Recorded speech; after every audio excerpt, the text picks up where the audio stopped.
Hello friends, പുതിയൊരു വീഡിയോയിലേക്ക് സ്വാഗതം. ഇന്ന് നമുക്ക് 8/6/2024 നടന്ന CPO എക്സാമിനേഷൻ്റെ മാത്സ് പാർട്ട് നോക്കാം. അപ്പോൾ വീഡിയോയിലേക്ക് പോകാം. 51ാമത്തെ ക്വസ്റ്റ്യൻ. ഒരു സമാന്തര ശ്രേണിയിലെ 7ാം പദം 0, 27ാം പദം 60 എങ്കിൽ 17ാം പദം എത്ര? അപ്പം സമാന്തര ശ്രേണിയിലെ 7ാം പദം തന്നിട്ടുണ്ട്, 27ാം പദം തന്നിട്ടുണ്ട്, 17ാം പദമാണ് കണ്ടുപിടിക്കേണ്ടത്. അപ്പോൾ ഇതെങ്ങനെയാണ് ചെയ്യുന്നത് നമുക്ക് നോക്കാം. ആദ്യം n-ാം പദം കണ്ടുപിടിക്കുന്ന ഒരു ഇക്വേഷൻ ഉണ്ട്. Tn = a + n-1 × d. a + n-1 × d. അപ്പോൾ ഇവിടെ തന്നിരിക്കുന്നത് ഏതാണ് തന്നേക്കുന്നത്? T7 തന്നിട്ടുണ്ട്, 0 തന്നിട്ടുണ്ട്. അപ്പോൾ നമുക്ക് T7നെ എങ്ങനെ എഴുതാം? a + 7 - 1 × d എന്ന് പറയുന്നത് 0 തന്നിട്ടുണ്ട്. അതുപോലെ T27നെ എങ്ങനെ എഴുതാം? a + 27 - 1 × d = 60 എന്ന് ഇവിടെ തന്നിട്ടുണ്ട് അല്ലേ? തന്നിട്ടുണ്ടല്ലോ. 27ാം പദം 7ാം പദം 0 തന്നിട്ടുണ്ട്. അപ്പോൾ ഇതിങ്ങോട്ട് എഴുതുന്നു. ഇനി ഈ ഇക്വേഷനെ തമ്മിൽ കുറയ്ക്കുമ്പോൾ ഇതിൽ നിന്നും d കണ്ടുപിടിക്കാം. അത് ഒന്ന് നോക്കാം. അപ്പോൾ വലിയ സംഖ്യ ആദ്യം എഴുതാം. T27 ആദ്യം എഴുതാം. a + n-1 27 - 1 26 d = 60 60. T7 = a + 7 കുറച്ചാൽ 6d. 7 കുറച്ചിരുന്നു 6d = 0. വലിയ സംഖ്യ ആദ്യം എഴുതിയതാണ് കുറയ്ക്കാൻ വേണ്ടി. അപ്പോൾ ഇവിടെ നമുക്ക് ഇക്വേഷൻ കുറയ്ക്കാം. a ന്ന് a പോയാൽ 0, 26ൽ നിന്ന് 6 കുറച്ചാൽ 20d. 26d-യിൽ നിന്നും 6d കുറച്ചാൽ 20d = 60.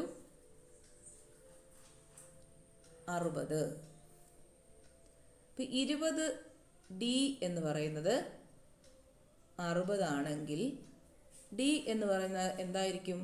60/20 ആയിരിക്കും. അപ്പോൾ ഇത് രണ്ടും വെട്ടിപ്പോന്നു. 3 6 3 കിട്ടി. d എന്ന് പറയുന്നത് 3 എന്ന് കിട്ടി. d = 3 എന്ന് കിട്ടി. അല്ല, d = 3 എന്ന് കിട്ടി. അപ്പോൾ ഇനി ഏതെങ്കിലും ഒരു ഇക്വേഷനകത്ത് ഈ ഡിയുടെ വില ഇട്ട് കൊടുത്താൽ നമുക്ക് a കിട്ടും. അപ്പം ഏത് ഇക്വേഷനകത്ത് ഇട്ട് കൊടുക്കണം? ആദ്യത്തെ ഇക്വേഷന് ഇട്ട് കൊടുക്കാം. ഇതല്ലേ എളുപ്പം ഒന്നുകൂടെ. അപ്പോൾ ഈ ഇക്വേഷനകത്ത് നമുക്ക് ഡിയുടെ വില 3 എന്ന് ഇട്ട് കൊടുക്കാം. ഈ ഇക്വേഷനകത്ത് a + 6d = 0. അപ്പോൾ ഇതിനകത്ത് നമുക്ക് ഡിയുടെ വില കിട്ടി, 3 എന്ന് കിട്ടി. ഇപ്പോൾ ഈ ഇക്വേഷനകത്ത് നമുക്ക് ഈ വില ഇട്ട് കൊടുക്കാം. a + 6 × 3 = 0. a + 18 = 0. അപ്പോൾ ഈ 18നെ അങ്ങ് ഇപ്പുറത്ത് കൊണ്ടുപോകുന്നു. 18നെ ഇവിടെ കൊണ്ടുപോകുമ്പോൾ മൈനസ് ചിഹ്നമാകും. ഇത് +18 = അപ്പുറത്ത് കൊണ്ടുപോകുമ്പോൾ അത് മൈനസ് ചിഹ്നമാകും. അപ്പോൾ a = -18. അപ്പോൾ a കിട്ടി, d കിട്ടി. എയും കിട്ടി, ഡിയും കിട്ടി. ഇനി നമുക്ക് കണ്ടുപിടിക്കേണ്ടത് എന്താണ്? 17ാം പദമാണ് കണ്ടുപിടിക്കേണ്ടത്. എയും ഡിയും കിട്ടി. ഇനി 17ാം പദമാണ് നമുക്ക് കണ്ടുപിടിക്കേണ്ടത്. അപ്പോൾ വീണ്ടും നമ്മൾ ഇക്വേഷൻ കൊടുക്കുന്നു. 17 T17 എന്ന് പറയുന്നത് എന്താണ്? a + 17 - 1 × d. ഇതാണ് ഇക്വേഷൻ. T17 കണ്ടുപിടിക്കുന്ന ഇക്വേഷൻ. അപ്പം നോക്കാം. T17 = a + 17 - 1 × d. അപ്പോൾ ഇതിനകത്ത് നമുക്ക് വില ഇട്ട് കൊടുക്കാം. എയുടെ വില കണ്ടുപിടിച്ചു. എയുടെ വില എത്രയാണെന്ന് കണ്ടുപിടിച്ചു? -18. ഡിയുടെ വില കണ്ടുപിടിച്ചു 3. അപ്പോൾ ഈ ഇക്വേഷനകത്ത് നമുക്ക് വില ഇട്ട് കൊടുക്കാം. എ എന്ന് പറയുന്നത് -18 + 17 - 1 എന്ന് പറയുന്നത് 16 × d എന്ന് പറയുന്നത് 3. 16 × 3 എന്ന് പറയുന്നത് 18 * 1 3 48. അപ്പോൾ -18 അധികം 48. അപ്പോൾ ഒരു മൈനസും പ്ലസ്സും ആകുമ്പോൾ വലിയ സംഖ്യയിൽ നിന്ന് ചെറിയ സംഖ്യ കുറയ്ക്കാം. 48 നിന്ന് 18 കുറയ്ക്കുന്നു. എത്ര കിട്ടി? 8 തൊട്ട് 0, 4 1 കുറച്ചാൽ 3, 30 കിട്ടി. അപ്പം T17 എന്ന് പറയുന്നത് എത്രയാണ്? 30. അപ്പോൾ 17ാം പദം എന്ന് പറയുന്നത് 30 ആൻസർ കിട്ടി. അപ്പോൾ നോക്കാം, നമുക്ക് ആൻസർ ഉണ്ടോ എന്ന് നോക്കാം. ആൻസർ ഉണ്ടല്ലോ, ഓപ്ഷൻ സി 30. ഇത്രയേ ഉള്ളൂ. അപ്പോൾ ഇനി ഇപ്പം പദങ്ങളുടെ എണ്ണം കണ്ടുപിടിക്കുന്ന ഇക്വേഷൻ എന്ന് പറയുന്നത് n = Tn minus T1 divided by D plus 1. n = Tn minus T1 divide by D plus 1.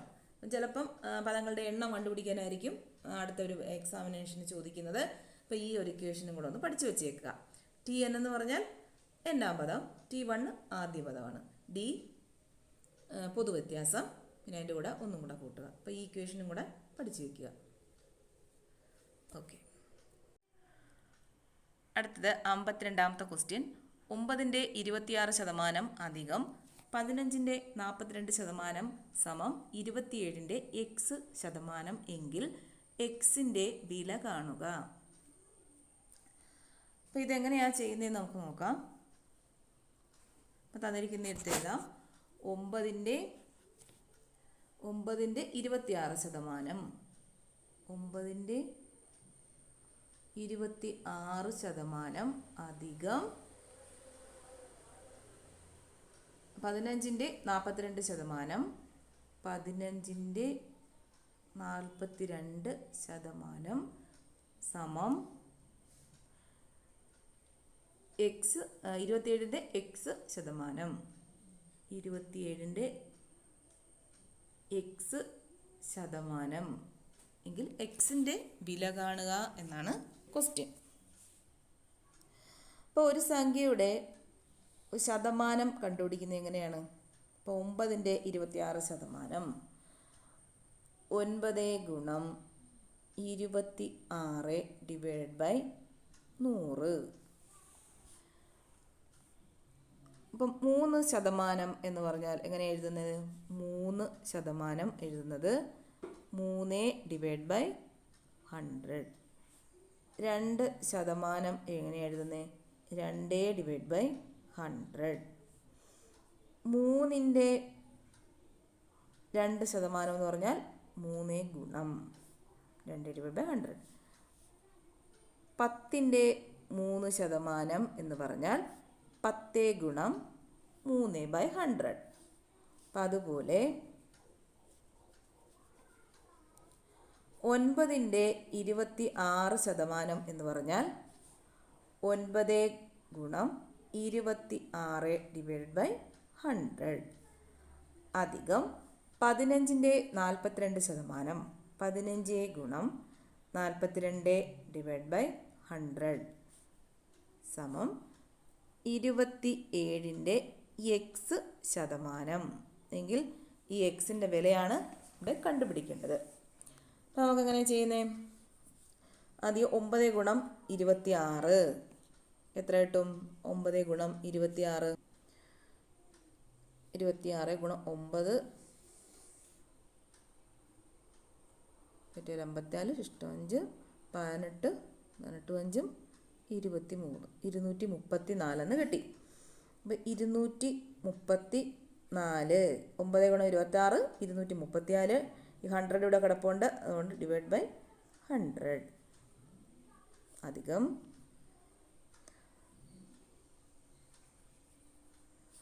15ന്റെ 42%, 15 ഗുണം 42 എത്രയാണെന്ന് നോക്കാം. 15 ഗുണം 42, 10, 1, 2, 3, 4, 20, 2, 4, 2, 6, 0, 3, 6, 630 കിട്ടി. 15 ഗുണം 42 630, പിന്നെ നമ്മുടെ താഴെ 100 കിടപ്പുണ്ട്, ഡിവൈഡ് ബൈ 100 ഇസിക്കൽ ടു 27-ൻ്റെ എക്സ് ശതമാനം. 27-ൻ്റെ എക്സ് ശതമാനം എന്ന് പറഞ്ഞാൽ 27 ഗുണം എക്സ്, 27 എക്സ് ഡിവൈഡ് ബൈ 100. ഇപ്പം ഇങ്ങനെ കിട്ടി. ഇനി 234 ഡിവൈഡ് ബൈ 100 എന്ന് പറഞ്ഞാൽ ഇവിടെ 2 പൂജ്യം ഉണ്ട്. അപ്പം എന്ത് ചെയ്യണം? വലതുനിന്ന് ഇടത്തോട്ട് 2 സ്ഥാനം മാറ്റി കുത്തിടണം. അപ്പം 2 സ്ഥാനം മാറ്റി ഇവിടെ കുത്തിടണം, പോയിന്റ് കൊടുക്കണം. അതുപോലെ ഇവിടെയും 2 പൂജ്യം ഉണ്ട്, അതുകൊണ്ട് ഇവിടെ ഈ 2 സ്ഥാനം മാറ്റിയിട്ട് ഇവിടെ പോയിന്റ് കൊടുക്കുക. അപ്പം എത്ര കിട്ടും? 234 ഡിവൈഡ് ബൈ 100 അധികം 630 ഡിവൈഡ് ബൈ 100 സമം 27 എക്സ് ഡിവൈഡ് ബൈ 100. അപ്പോൾ ഇവിടെ 2 പൂജ്യം ഉള്ളതുകൊണ്ട് 2 സ്ഥാനം മാറ്റി കുത്തിട്ട് കൊടുക്കുന്നു, പോയിന്റ് കൊടുക്കുന്നു. 2.34 എന്ന് കിട്ടി. അധികം ഇവിടെ 2 സ്ഥാനമുള്ളവർ 2 പൂജ്യം ഉള്ളതുകൊണ്ട് 2 സ്ഥാനം മാറ്റി പോയിന്റ് കൊടുത്തു. 6.30 എന്ന് കിട്ടി. സമം 27 എക്സ് ഡിവൈഡ് ബൈ 100 എന്ന് കിട്ടി. അപ്പോൾ ഇത് രണ്ടും കൂടെ അങ്ങ് കൂട്ടുക. 2.34 അധികം 6.30 4 6 8 8.64 സമം 27 എക്സ് ഡിവൈഡ് ബൈ 100 അല്ലേ? ഇങ്ങനെ കിട്ടി. അപ്പോൾ നമ്മൾ ഇങ്ങനെ വരുവാണെങ്കിൽ ഇവിടെ ഈക്വൽ ടു വന്നിട്ട് സമം വന്നിട്ട് ഇങ്ങനെ ഒരെണ്ണം വരുന്നെങ്കിൽ ഇവിടുന്ന് താഴോട്ട് ഇവിടെ 1 തന്നെയാണ് വില. അപ്പോൾ അത് നമ്മളൊന്ന് ഇത് കാണിക്കാൻ വേണ്ടി ഇട്ട് കൊടുത്തതേ ഉള്ളൂ. ക്രോസ് മൾട്ടിപ്ലിക്കേഷൻ നേരത്തെ ഒരു കണക്കിൽ പറഞ്ഞിട്ടുണ്ട്. ക്രോസ് മൾട്ടിപ്ലിക്കേഷൻ ചെയ്യുക. അപ്പോൾ എത്ര കിട്ടും? 8.64 ഗുണം 100 ഈക്വൽ ടു 27 എക്സ് എന്ന് കിട്ടി. പുറത്തോട്ട് എഴുതാം. 8.64 ഗുണം 100 എന്ന് പറയുന്നത് 27 എക്സ് ആണ്. അപ്പോൾ ഇവിടെ 2 പൂജ്യം ഉണ്ട്. ഇവിടെ 2 പൂജ്യം ഉള്ളതുകൊണ്ട് ഇവിടെ ഇവിടെ 2 സ്ഥാനം മാറ്റിയാണ് പോയിന്റ് കൊടുത്തിരിക്കുന്നത്. അപ്പോൾ ഈ പൂജ്യം കൊണ്ട് ഗുണിക്കുമ്പോൾ ഈ പോയിന്റ് അങ്ങ് പോയി. 864 സമം 27 എക്സ് എന്ന് കിട്ടും. അപ്പോൾ എക്സ് എന്ന് പറയുന്നത് 864 ഡിവൈഡ് ബൈ 27. അപ്പോൾ ഇതിനെ നമുക്ക് ഭാഗിച്ച് നോക്കാം. 864 ഡിവൈഡ് ബൈ 27. അപ്പോൾ 27 3 പ്രാവശ്യം ഗുണിക്കുമ്പോൾ 81 കിട്ടും. 6 ൽ നിന്ന് കുറച്ചാൽ 5 54 കിട്ടും. 27 ഗുണം 2 ആണ് 54. അപ്പോൾ എത്ര കിട്ടി? എക്സ് എന്ന് പറയുന്നത് 32 എന്ന് കിട്ടി. അപ്പോൾ എക്സ് ഈക്വൽ ടു 32. അപ്പോൾ നമുക്ക് ഓപ്ഷനിലുണ്ടോ എന്ന് നോക്കാം. എക്സ് ഉണ്ടല്ലോ. Option A 32. ഓക്കെ. അടുത്ത ക്വസ്റ്റ്യൻ 53. 1/3 അധികം 2/3 അധികം 3/3 അധികം 20/3 കാണുക. ഇതെങ്ങനെയാണ് ചെയ്യുന്നത് നമുക്ക് നോക്കാം. അപ്പോൾ ഇത് കണ്ടുപിടിക്കുന്നതിന് ഇങ്ങനെ ക്യൂബ് വെച്ച് പ്ലസ് ചെയ്യുന്നത് കണ്ടുപിടിക്കുന്നതിന് ഒരു ഇക്വേഷൻ ഉണ്ട്. n × n+1 divided by 2 the whole square. അങ്ങനെയാണ് n × n+1 divide by 2 the whole square. ഒരു ഇക്വേഷനുണ്ട്. അപ്പോൾ ഇത് വെച്ചിട്ടാണ് ഇത് നമുക്ക് ചെയ്യേണ്ടത്. അപ്പോൾ ഇവിടെ n എന്ന് പറയുന്നത് എന്താണ്? n എന്ന് പറയുന്നത് 20 ആണ്. ലാസ്റ്റ് കൊടുത്തിരിക്കുന്നത് 20 അല്ലേ കണ്ടുപിടിക്കാൻ. 20ൻ്റെ ക്യൂബ് പ്ലസ് 20ൻ്റെ ക്യൂബ് എന്നല്ലേ പറഞ്ഞിരുന്നത്. അപ്പോൾ n എന്ന് പറയുന്നത് 20 ആണ്. അപ്പോൾ ഇവിടെ വില ഇട്ട് കൊടുത്താൽ മതി ഇക്വേഷനകത്ത്. 20 ×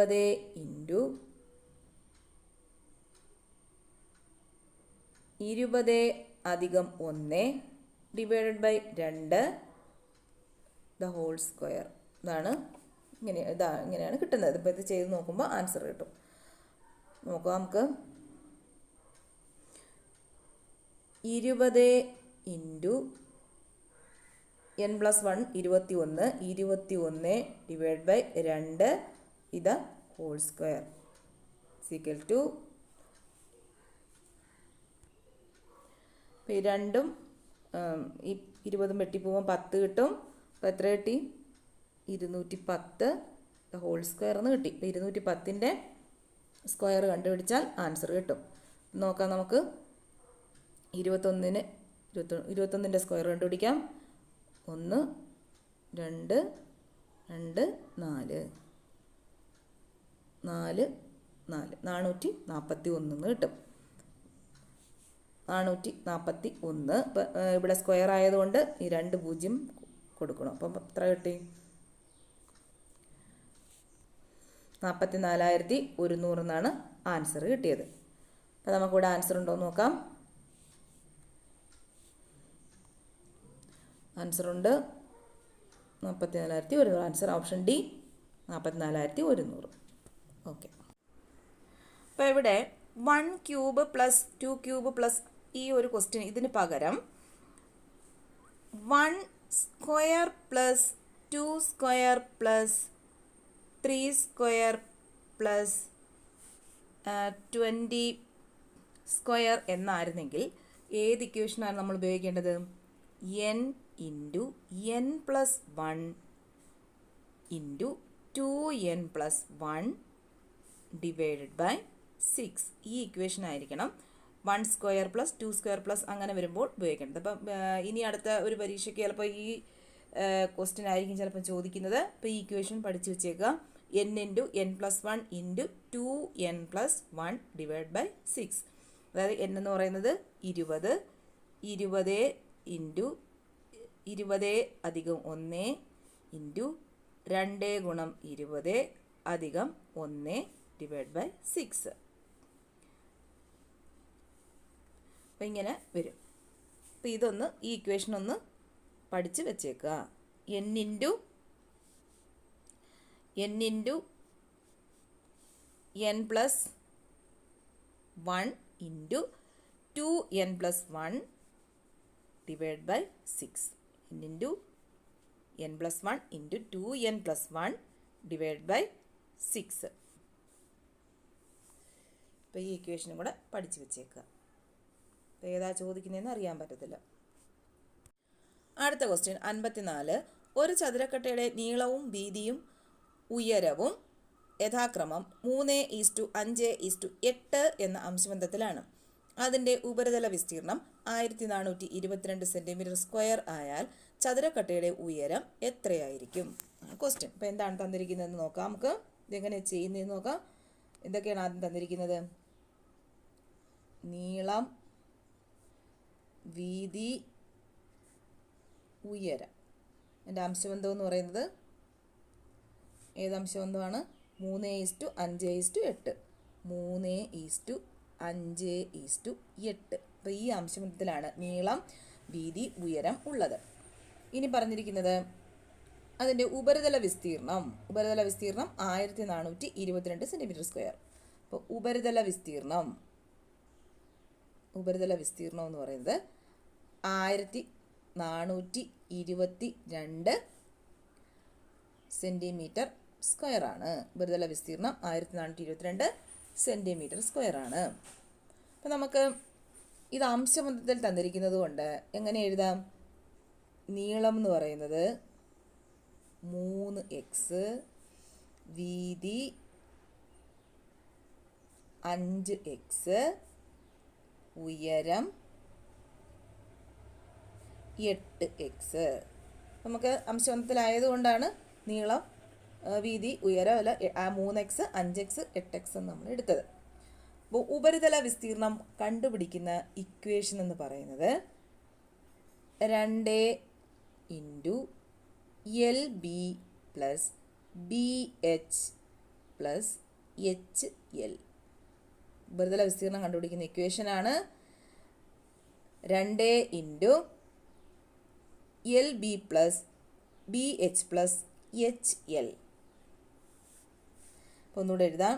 ഇവിടെ ഉപരിതല വിസ്തീർണം കണ്ടുപിടിക്കുന്ന equation 2 into LB plus BH plus HL ആണ് ഇക്വേഷൻ. L എന്ന് പറഞ്ഞാൽ നീളം, B എന്ന് പറഞ്ഞാൽ വീതി, H എന്ന് പറഞ്ഞാൽ ഉയരം. L നീളം, B വീതി, H ഉയരം. അപ്പോൾ ഇവിടെ നീളം എത്രയാണെന്നാണ് പറഞ്ഞിട്ടുള്ളത്? നമ്മൾ കണ്ടത് എഴുതിയത് 3x, വീതി 5x, ഉയരം 8x. അപ്പോൾ അത് ഇങ്ങോട്ട് എഴുതാം. നീളം എന്ന് പറയുന്നത് 3x, വീതി എന്ന് പറയുന്നത് 5x, ഉയരം എന്ന് പറയുന്നത് 8x. അപ്പോൾ ഇതെല്ലാം നമുക്ക് ഈ ഇക്വേഷനിൽ അങ്ങ് ഇട്ട് കൊടുത്താൽ മതി. ഇട്ട് കൊടുക്കാം നമുക്ക്. 2 ഇൻറ്റു L നീളം 3x ഗുണം B എത്രയാണ്? 5x അധികം BH, B എത്രയാണ്? 5x അധികം H 8x, അല്ല 5x ഇൻറ്റു 8x അധികം HL. H എത്രയാണ്? 8x, 8x ഗുണം L നീളം 3x അല്ലേ? അപ്പോൾ 2 ഇൻറ്റു 3x ഇൻറ്റു 5x അധികം 5x ഇൻറ്റു 8x അധികം 8x ഇൻറ്റു 3x എന്ന് പറയുന്നത് എത്രയാണ് ഉപരിതല വിസ്തീർണം? 1422. അത് തന്നിട്ടുണ്ട്. 1422 ഉപരിതല വിസ്തീർണം എന്ന് തന്നിട്ടുണ്ട്. അപ്പോൾ ഇനി ഒന്നുകൂടി എഴുതാം. 2 ഇൻറ്റു 3x ഇൻറ്റു 5x അധികം 5x ഇൻറ്റു 8x അധികം 8x ഇൻറ്റു 3x എന്ന് പറയുന്നത് 1422. അപ്പോൾ 3x ഇൻറ്റു 5x എത്രയാണ്? 3x ഇൻറ്റു 5x 15, എക്സും കൂടെ ഗുണിക്കുമ്പം x² അധികം 5x ഇൻറ്റു 8x 40, 5 ഗുണം 8 40, എക്സും കൂടെ ഗുണിക്കുമ്പം x² അധികം 8x ഇൻറ്റു 3x ഇങ്ങോട്ട് 24, 8 ഇൻറ്റു 3 24, എക്സും കുടിക്കുമ്പോൾ x² 24x² എന്ന് പറയുന്നത് 1422 ആണ്. 1422 എന്ന് പറയുന്നത് ഉപരിതല വിസ്തീർണം. ഈ ഇക്വേഷൻ എന്ന് പറഞ്ഞാൽ ഉപരിതല വിസ്തീർണം കണ്ടുപിടിക്കാനുള്ള ഇക്വേഷനാണ്. 15 അധികം 40 അധികം 24 എത്ര കിട്ടി? 15 അധികം 40 അധികം 24, 5 4 9, 6 1 79. x² അങ്ങോട്ട് കൂട്ടുമ്പോൾ അത് x² അതുപോലെ എഴുതുക. 79x² എന്ന് പറയുന്നത് 1422 ആണ്. 1422 ആണ്. ഇപ്പം 2 ഇൻറ്റു 79x² എന്ന് പറയുന്നത് 2 ഗുണം 79 എത്രയാണ്? 2 ഗുണം 79 നോക്കാം. 79 ഗുണം 2 എത്ര കിട്ടും? 18 ഇഷ്ടം 2 14 15 158 എന്ന് കിട്ടും. അപ്പം 158x² എന്ന് പറയുന്നതാണ് 1422. അങ്ങനെയാണ് 158x² എന്ന് പറയുന്നത് 1422. അപ്പോൾ ഇതിൽ നിന്നും x² എങ്ങനെ നമ്മൾ കണ്ടുപിടിക്കുന്നത്? x² എന്ന് പറയുന്നത് 1422 ഡിവൈഡഡ് ബൈ 158. അപ്പോൾ നമുക്കിവിടെ ഭാഗിച്ച് നോക്കാം. 1422 ഡിവൈഡ് ബൈ 158. അപ്പോൾ 158 ഇവിടെ ആകുമ്പം കുറഞ്ഞു പോകുന്നു. മൊത്തം എടുക്കാം. 158 ഗുണം 9 എടുത്തു നോക്കാം.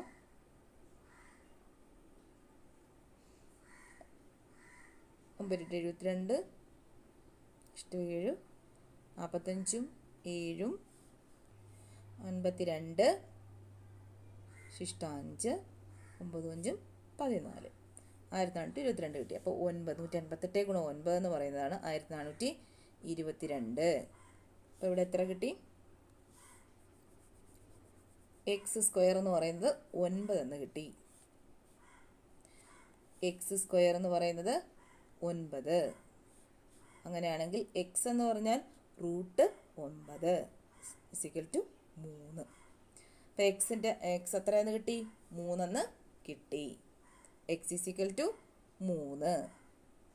ഇനി എന്തോ ക്വസ്റ്റ്യൻ ചോദിച്ചിരിക്കുന്നത്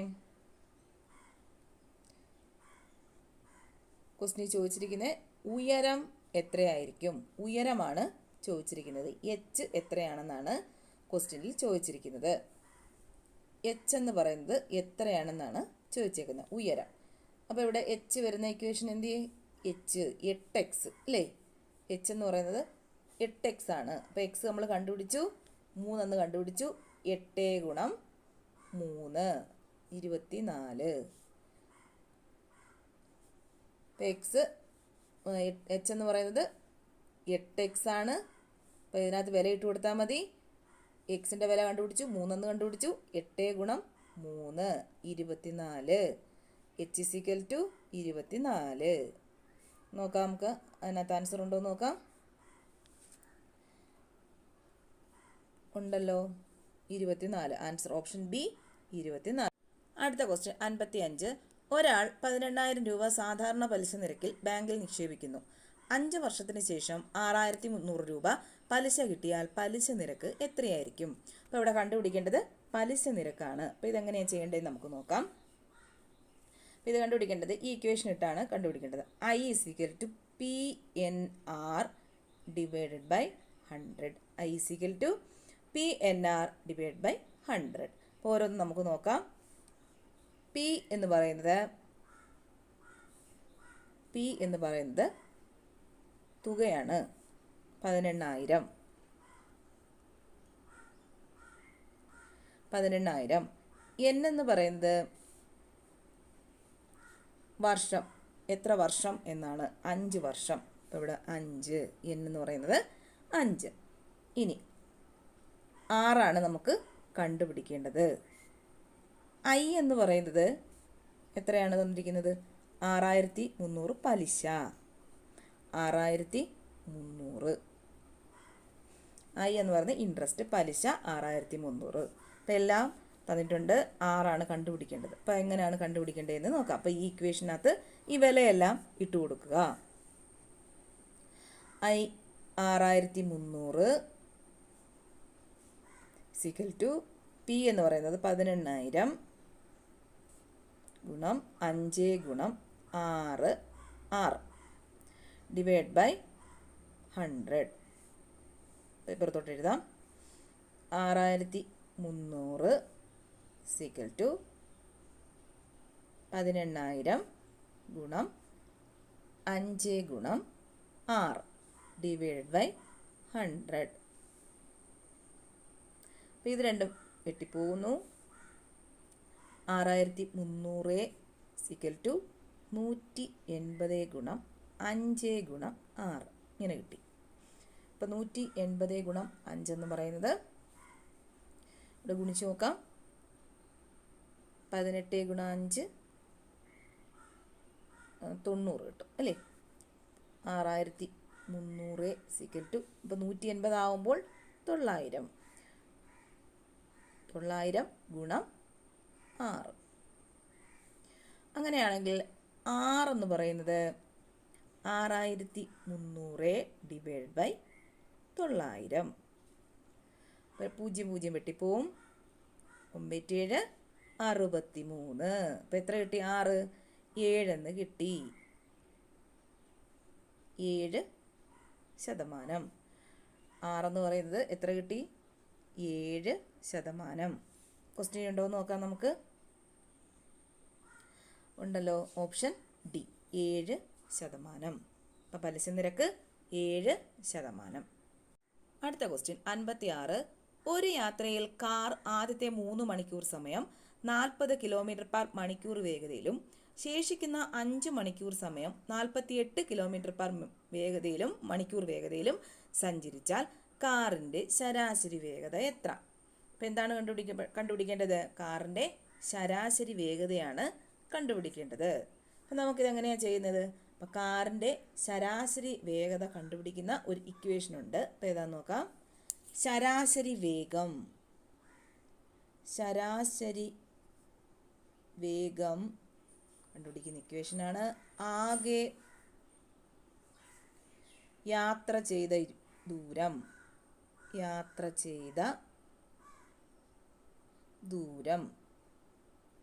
ഡിവൈഡഡ് ബൈ ആകെ സമയം. ശരാശരി വേഗം കണ്ടുപിടിക്കേണ്ട ഇക്വേഷൻ ആകെ യാത്ര ചെയ്ത ദൂരം ഡിവൈഡഡ് ബൈ ആകെ സമയം. ശരാശരി വേഗം ഈക്വൽ ടു ആകെ യാത്ര ചെയ്ത ദൂരം ഡിവൈഡഡ് ബൈ ആകെ സമയം. അപ്പം ഇവിടെ എന്തൊക്കെ തന്നിട്ടുണ്ടെന്ന് നോക്കാം. ആദ്യത്തെ 3 മണിക്കൂർ സമയം 40 കിലോമീറ്റർ വേഗതയിലും ശേഷിക്കുന്ന 5 മണിക്കൂർ സമയം 48 കിലോമീറ്റർ വേഗതയിലും സഞ്ചരിച്ചാൽ ശരാശരി വേഗം. അപ്പം എല്ലാം അവിടെ തന്നിട്ടുണ്ട്. അപ്പം ദൂരം കണ്ടുപിടിക്കുന്ന ഇക്വേഷൻ വേഗത ഇൻറ്റു സമയം. ദൂരം കണ്ടുപിടിക്കുന്ന ഇക്വേഷൻ വേഗത ഇൻറ്റു സമയം. അപ്പം നമുക്ക് ദൂരം കണ്ടുപിടിക്കാം. ദൂരം കണ്ടുപിടിക്കുന്ന ഇക്വേഷൻ വേഗത ഇൻറ്റു സമയം. ആദ്യത്തെ ദൂരം എത്രയാണ്? 3 മണിക്കൂർ സമയം 40 കിലോമീറ്റർ പെർ മണിക്കൂർ. അപ്പോൾ സമയമുണ്ട്, വേഗതയുണ്ട്. അപ്പോൾ ദൂരം കണ്ടുപിടിക്കാമല്ലോ. എങ്ങനെ കണ്ടുപിടിക്കുന്നത്? 3 ഗുണം 40. പിന്നീട് ശേഷിക്കുന്ന 5 മണിക്കൂർ സമയം 48 കിലോമീറ്റർ പെർ മണിക്കൂർ വേഗതയിൽ. അപ്പോൾ ഇത് വേഗതയുണ്ട്, ദൂരമുണ്ട്, വേഗതയുണ്ട്, സമയമുണ്ട്. സമയമുണ്ട്. അപ്പോൾ നമുക്കിത് രണ്ടാമത്തേത് കണ്ടുപിടിക്കാം. 5 ഗുണം 48. അപ്പോൾ ആകെ യാത്ര ചെയ്ത ദൂരം കണ്ടുപിടിക്കുന്നതിന് ഇത് രണ്ടും കൂടെ കൂട്ടിയാൽ പോരെ? ആകെ യാത്ര ചെയ്ത ദൂരം കിട്ടുമല്ലോ. ആദ്യത്തെ ദൂരം കിട്ടി, രണ്ടാമത്തെ ദൂരം കിട്ടി. രണ്ടും കൂടെ കൂട്ടുമ്പോൾ ആകെ യാത്ര ചെയ്ത ദൂരം കിട്ടും. ഇനി നമുക്ക് കണ്ടുപിടിക്കേണ്ടത് ആകെ സമയമാണ്. ഡിവൈഡഡ് ബൈ ആകെ സമയം. സമയം എത്രയാണ്? 3 മണിക്കൂറും 5 മണിക്കൂറും. അപ്പം എത്രയാണ്? 8 മണിക്കൂറാണ് സമയം. അപ്പം ഇങ്ങോട്ട് എഴുതാം. 3 ഗുണം 40 അധികം 5 ഗുണം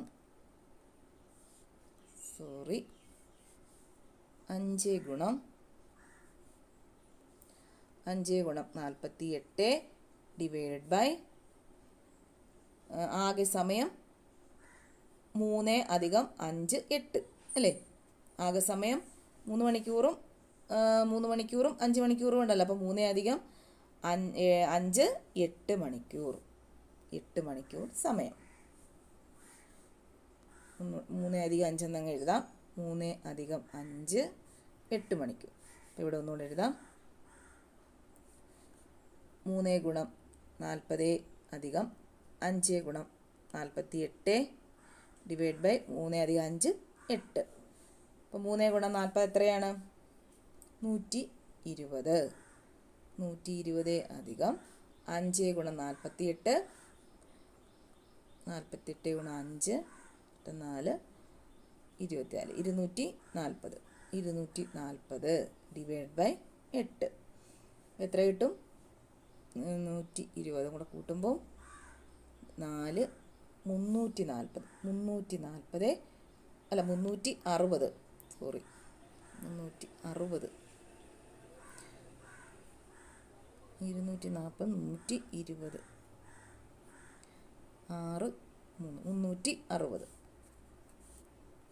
6 360 ഡിവൈഡ് ബൈ 8 എത്ര കിട്ടും? ഇവിടെ ചെയ്ത് നോക്കാം. 360 ഭാഗം 8 4 32 2 40 5 5 40. അപ്പം 45 കിട്ടി. 45 കിലോമീറ്റർ പെർ മണിക്കൂർ. അപ്പം എത്രയാണ് ശരാശരി വേഗത എന്ന് പറഞ്ഞാൽ 45 km/മണിക്കൂർ. അപ്പോൾ ഇവിടെ ഉണ്ടോ എന്ന് നോക്കാം. ഉണ്ടല്ലോ, ഓപ്ഷൻ ബി 45 km/മണിക്കൂർ. ഇത്രയേ ഉള്ളൂ. അടുത്ത ക്വസ്റ്റ്യൻ 57. റാണി ഒരിടത്തു നിന്നും തെക്കോട്ട് 20 മീറ്റർ സഞ്ചരിച്ചതിന് ശേഷം വടക്കോട്ട് 30 മീറ്റർ സഞ്ചരിക്കുന്നു. പിന്നീട് കിഴക്ക് ദിശയിലേക്ക് തിരിഞ്ഞ് 10 മീറ്റർ സഞ്ചരിക്കുന്നു. വീണ്ടും വടക്കോട്ട് തിരിഞ്ഞ് 30 മീറ്റർ സഞ്ചരിച്ചിട്ട് കിഴക്കോട്ട് 20 മീറ്റർ സഞ്ചരിക്കുന്നു. എന്നാൽ യാത്ര തിരിച്ചിടത്തു നിന്നും എത്ര അകലത്തിലാണ് റാണി ഇപ്പോൾ നിൽക്കുന്നത്? അപ്പം ഇങ്ങനെ ഒരു ക്വസ്റ്റ്യൻ കണ്ടാൽ നമ്മൾ ആദ്യം ദിശ അടയാളപ്പെടുത്തുക. അപ്പം നോക്കാം നമുക്ക് ഇതെങ്ങനെ ചെയ്യുന്നതെന്ന് നോക്കാം. ആദ്യം ഇങ്ങനെ ദിശ അടയാളപ്പെടുത്തുക.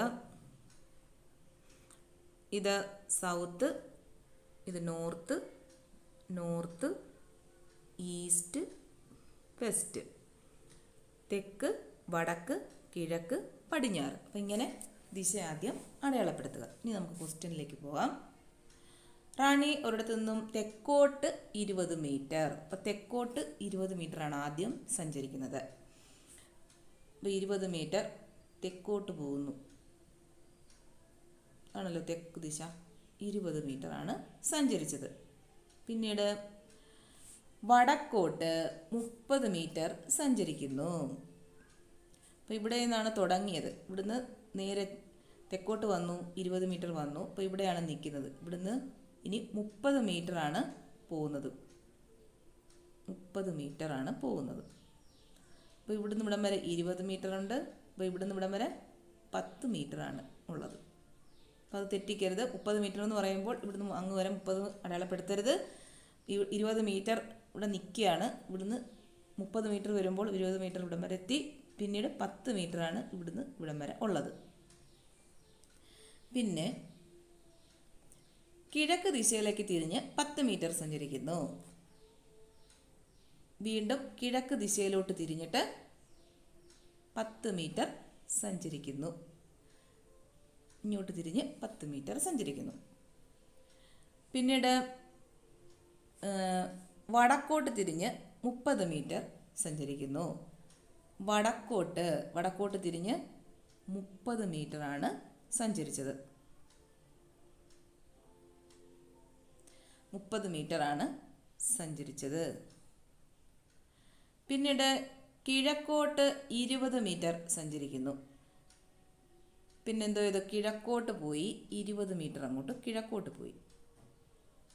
ഇങ്ങോട്ട് 20 മീറ്റർ, അതാണല്ലോ കിഴക്ക്. കിഴക്കോട്ട് 20 മീറ്റർ പോയി. ഇപ്പോൾ ഇവിടെ നിൽക്കുകയാണ്. തുടങ്ങിയത് ഇവിടുന്നാണ്, ഇവിടെയാണ് ഇപ്പം നിൽക്കുന്നത്. അപ്പോൾ എന്തോ കണ്ടുപിടിക്കേണ്ടത്? ഈ അകലമാണ് കണ്ടുപിടിക്കേണ്ടത്. ഈ അകലമാണ് കണ്ടുപിടിക്കേണ്ടത് അല്ലേ? യാത്ര തിരിച്ചെടുത്തു നിന്നും എത്ര അകലത്തിലാണ് റാണി ഇപ്പോൾ നിൽക്കുന്നത്? യാത്ര തുടങ്ങിയത് ഇവിടുന്നാണ്, ഇപ്പം നിൽക്കുന്നത് ഇവിടെയാണ്. അപ്പം ഈ അകലമാണ് ഇവിടെ കണ്ടുപിടിക്കേണ്ടത് അല്ലേ? നോക്കാം, നമുക്ക് ഇതങ്ങ് യോജിപ്പിച്ച് വെക്കാം. ഇങ്ങനെ അങ്ങ് യോജിപ്പിച്ചാൽ എന്താ കിട്ടും? ഇവിടെ ഒരു മട്ട ത്രികോണമാണ് കിട്ടുന്നത് അല്ലേ? ഒരു മട്ട ത്രികോണമാണ് കിട്ടുന്നത്. അപ്പോൾ ഒരു മട്ട ത്രികോണം കിട്ടി. അപ്പോൾ ഇവിടുന്ന് ഇവിടം വരെ 10ആണ്. ഇവിടുന്ന് ഇവിടം വരെ എത്രയാ? 30ആണ്. അപ്പം 10 അധികം 30 40. ഇവിടുന്ന് ഇവിടം വരെയുള്ള ലെങ്ത് എന്ന് പറയുന്നത് 40 മീറ്റർ. പിന്നീട് ഇവിടുന്ന് ഇവിടം വരെ 10ആണ്. ഇവിടെ 20ആണ്. ഇവിടുന്ന് ഇവിടം വരെ 20. അപ്പോൾ ഇത് 30. ഇവിടെ 30 മീറ്ററാണ്. 30 മീറ്റർ. അപ്പോൾ ഇത് 40, ഇവിടെ 30. അപ്പം നോക്കാം, നമുക്ക് ഇതാണല്ലോ കണ്ടുപിടിക്കേണ്ടത്. അപ്പോൾ മട്ടത്രികോണത്തിൻ്റെ 2 വശങ്ങൾ തന്നിട്ടുണ്ട്. അപ്പോൾ ഒരു വശം കണ്ടുപിടിക്കുക. അപ്പോൾ നമുക്ക് പൈതഗോറസ് സിദ്ധാന്തം ഇവിടെ അപ്ലൈ ചെയ്യാം. അപ്പോൾ ഇത് പാദമായിട്ടെടുക്കാം, ഇത് ലംബമായിട്ടെടുക്കാം, ഇത് കർണം അല്ലേ? അപ്പോൾ എങ്ങനെയാണ് ഇക്വേഷൻ? കർണം ഈക്വൽ ടു പാദം സ്ക്വയർ പ്ലസ് റൂട്ട് ഓഫ് പാദം സ്ക്വയർ പ്ലസ് ലംബം സ്ക്വയർ. റൂട്ട് ഓഫ് പാദം സ്ക്വയർ പ്ലസ് ലംബം പാദം സ്ക്വയർ പ്ലസ് ലംബം സ്ക്വയർ. ലംബം സ്ക്വയർ. അപ്പോൾ കർണം എന്ന് പറയുന്നത് റൂട്ട് ഓഫ് പാദം സ്ക്വയർ പ്ലസ് ലംബം സ്ക്വയർ. അപ്പോൾ ഇവിടെ എഴുതാം റൂട്ട് ഓഫ് പാദം എത്രയാണ്? 40. 40ൻ്റെ സ്ക്വയർ അധികം ലംബം 30ൻ്റെ സ്ക്വയർ. 40ൻ്റെ സ്ക്വയർ 1600 അധികം 900. പേപ്പറത്തോട്ട് എഴുതാം റൂട്ട് ഓഫ് 1600 അധികം 900 ഈക്വൽ ടു 1600 അധികം 900 എത്ര കിട്ടും? 5 2 2500 എന്ന് കിട്ടി. Root of 2500. അപ്പോൾ 2500ൻ്റെ റൂട്ട് എത്രയാണ്? 25ൻ്റെ റൂട്ട് 5, പിന്നെ ഇവിടെ 2 പൂജ്യം ഉണ്ട്, ഒന്ന് ഇങ്ങോട്ട് എടുത്തു, അപ്പോൾ 50 കിട്ടി. അപ്പോൾ 2500ൻ്റെ റൂട്ട് 50 ആണ്. അപ്പോൾ ഈ അകലമെന്ന് പറയുന്നത് 50. അപ്പോൾ കർണം എന്ന് പറയുന്നത് 50. അപ്പോൾ ഇങ്ങനെ ഒരു ക്വസ്റ്റ്യൻ വന്നാൽ പൈതഗോറസ് സിദ്ധാന്തം അപ്ലൈ ചെയ്യുക. എന്നിട്ട് അതിൽ നിന്നും കർണം കണ്ടുപിടിക്കാനായിരിക്കും, ആ കർണത്തിൻ്റെ ആ ലെങ്ത് ആയിരിക്കും മിക്കവാറും ചോദിക്കുന്നത്. അപ്പോൾ കർണം കണ്ടുപിടിക്കുക, അപ്പോൾ ആ ഡിസ്റ്റൻസ് കിട്ടും. അപ്പോൾ ഇതിനകത്ത് ഉണ്ടോ നോക്കാം നമുക്ക്. ആൻസർ ഉണ്ടല്ലോ, ഓപ്ഷൻ എ 50 മീറ്റർ. ഇനി അടുത്ത ക്വസ്റ്റ്യൻ 58. ഒരു ക്ലോക്കിൽ 10:10 AM സമയം കാണിക്കുമ്പോൾ ആ ക്ലോക്കിലെ മണിക്കൂർ സൂചിക്കും മിനിറ്റ് സൂചിക്കും ഇടയിലുള്ള കോൺ എത്ര? അപ്പോൾ ഇതെങ്ങനെയാണ് കണ്ടുപിടിക്കുന്നത്? ഇത് കണ്ടുപിടിക്കാൻ ഒരു ഇക്വേഷൻ ഉണ്ട്. h × 30 minus 11/2 into M. H എന്ന് പറഞ്ഞാൽ മണിക്കൂർ, എം എന്ന് പറഞ്ഞാൽ മിനിറ്റ്. അപ്പോൾ ഇവിടെ എത്ര മണിക്കൂറാണ്? 10 അല്ലേ? 10 മണിക്കൂർ 10 മിനിറ്റ്. അപ്പോൾ 10 മണിക്കൂർ. അപ്പോൾ ഇവിടെ ഈ ഇതിനകത്ത് വിലയിട്ട് കൊടുത്താൽ പോരെ? അപ്പോൾ ഇതിൽ നമുക്ക് വിലയിട്ട് കൊടുക്കാം. 10 × 30 മൈനസ് 11/2 ഗുണം 10. 10 × 30 300 കിട്ടും, മൈനസ് ഇത് രണ്ടോട് വെട്ടിപ്പോകുമ്പം ഇവിടെ 5 കിട്ടും. 11 × 5 55. അപ്പം 300 മൈനസ് 55 എത്ര കിട്ടും? 5 4 2 245 എന്ന് കിട്ടും. അപ്പം ഈ 245 എന്ന് പറയുന്നത് 180 ഡിഗ്രിയേക്കാൾ കൂടുതലായതുകൊണ്ട് നമുക്കിതിനെ 360 കൊണ്ട് കുറയ്ക്കണം. 360 നിന്നും 245 കുറയ്ക്കണം. അപ്പം നോക്കാം, 360 മൈനസ് 245. 360 മൈനസ് 245 10 1 1 115. 115 ഡിഗ്രി എന്നാണ് കിട്ടുന്നത്. അപ്പോൾ ഇത് 245 ഇവിടെ ഇങ്ങനെ വരുമ്പോൾ ഇങ്ങനെ ചെയ്യുമ്പോൾ ഇപ്പോൾ നമുക്ക് 245 കിട്ടിയല്ലോ. അപ്പോൾ 180-നേക്കാളും കുറഞ്ഞ ഒരു സംഖ്യയാണെങ്കിൽ അതങ്ങ് എഴുതിയാൽ മതി. 245 180-നേക്കാൾ കൂടുതലായതുകൊണ്ടാണ് നമ്മൾ 360 കൊണ്ട് കുറയ്ക്കേണ്ടി വന്നത്. 360 നിന്നും 245 കുറയ്ക്കേണ്ടി വന്നത്. ഓക്കെ, അപ്പോൾ ഇതിനകത്ത് ആൻസർ ഉണ്ടോ എന്ന് നോക്കാം. 115 ഡിഗ്രി. അപ്പോൾ 115 ഡിഗ്രി ഉണ്ട്. Answer option C. ഇത്രയേ ഉള്ളൂ.